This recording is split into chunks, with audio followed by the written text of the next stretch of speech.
Alors, qu'est-ce qui arrive quand des milliers d'auteurs anonymes sur Internet décident de se réunir pour cataloguer tout ce qui est étrange, dangereux, voire impossible? Aujourd'hui, on va plonger dans la fondation SCP. Pas pour explorer une seule histoire, non, mais pour essayer de comprendre l'univers immense qu'elle a créé. Le concept de base de la fondation SCP, en fait, ça peut se voir comme ça, une sorte de gigantesque bibliothèque secrète, un endroit où on rassemble tout le savoir potentiellement dangereux du monde, et où tout est catalogué, archivé, bien mis sous clé, pour protéger l'humanité. Et c'est là que tout bascule. Parce que cette bibliothèque, elle ne contient pas vraiment de livres. Non.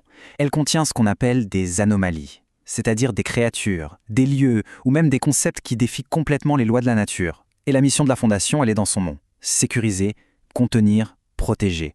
C'est de là que vient l'acronyme SCP, tout simplement. Allez, on commence notre petite visite guidée. Et pour y aller en douceur, on va partir de quelque chose d'assez familier, un mythe que la plupart des gens connaissent, avant de glisser vers des choses beaucoup plus étranges. Et là, on a un exemple parfait de la méthode SCP.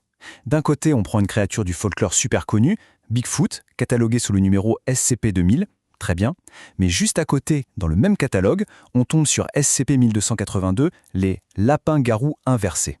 Rien qu'avec le nom, on sent tout de suite qu'on a quitté les mythes traditionnels pour entrer dans un territoire bien plus barré.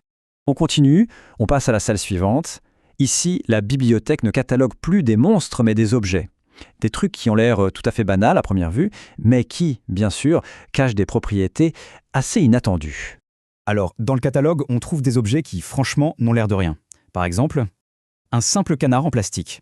Ou encore des cuillères à thé. Et la banalité de ces objets, le fait qu'ils soient classifiés avec le plus grand sérieux, ça installe une sorte de faux sentiment de sécurité. Et pour finir, un sac à patates. Le contraste est tellement fort que ça en devient presque comique.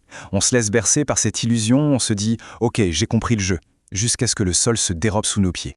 Et c'est là que le piège se referme. En plein milieu de ces objets absurdes, on tombe sur un titre comme celui-ci, Maison du Verre.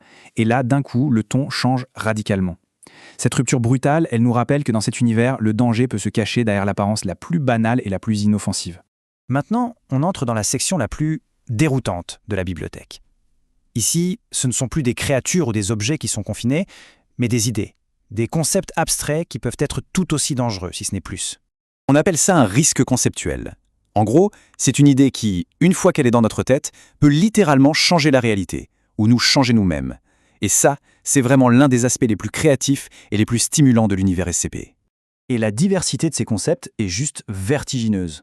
On trouve des choses comme le postmodernisme qui est traité comme une anomalie, un dissociateur sémantique ou même une censure infectieuse. Chaque titre est en fait une porte vers des histoires qui jouent avec notre perception même de la réalité. Bon, une bibliothèque a besoin de contributeurs, c'est logique. Dans l'univers SCP, certaines anomalies ne sont pas juste des phénomènes naturels. Non, elles sont créées, fabriquées par des individus ou des groupes qu'on retrouve régulièrement, et chacun a son propre style, sa propre signature. Alors voilà deux des plus connus. D'un côté, il y a le Dr Wondertainment, qui crée des jouets anomaux, souvent avec une grosse touche d'humour noir. Et de l'autre, on a La Fabriquée. Là, c'est une entité beaucoup plus sinistre qui produit des objets aux effets souvent horribles. Ces groupes d'intérêt, comme on les appelle, ajoutent une cohérence et une profondeur incroyable à tout cet univers collaboratif. Maintenant, on va baisser la voix. On entre dans la section la plus sombre de la bibliothèque, l'endroit où sont consignées les anomalies qui ne sont pas seulement dangereuses, mais qui nous rappellent à quel point l'univers peut être vaste, indifférent et absolument terrifiant. Rien que le titre, ça donne le ton. Il ne s'agit plus d'un monstre ou d'un objet, mais de quelque chose à l'échelle cosmique. Une étoile. Et elle est décrite comme haineuse. L'implication de cette seule idée est vertigineuse. On continue avec une peur beaucoup plus primaire, une horreur aquatique. Ce titre joue directement sur notre peur de l'inconnu, des profondeurs abyssales et de ce qui peut bien s'y cacher.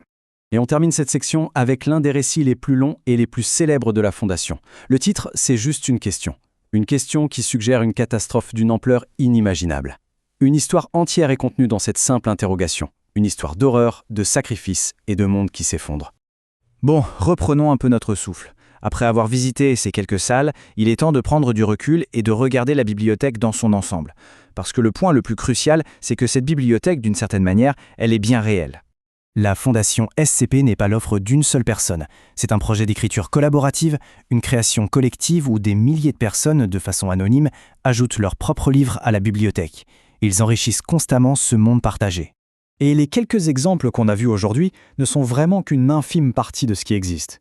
Ils sont tous issus de la série 1000, mais il y en a des milliers d'autres. Des milliers d'histoires qui vont de l'absurde au terrifiant, en passant parfois par le poignant. Et c'est là-dessus que se termine cette exploration. La grande beauté de ce projet, c'est qu'il est vivant. La bibliothèque est toujours ouverte, elle est toujours prête à accueillir de nouvelles anomalies, ce qui laisse une question assez fascinante en suspens. Avec un univers infini de possibilités, quelle sera la prochaine histoire à y être ajoutée ?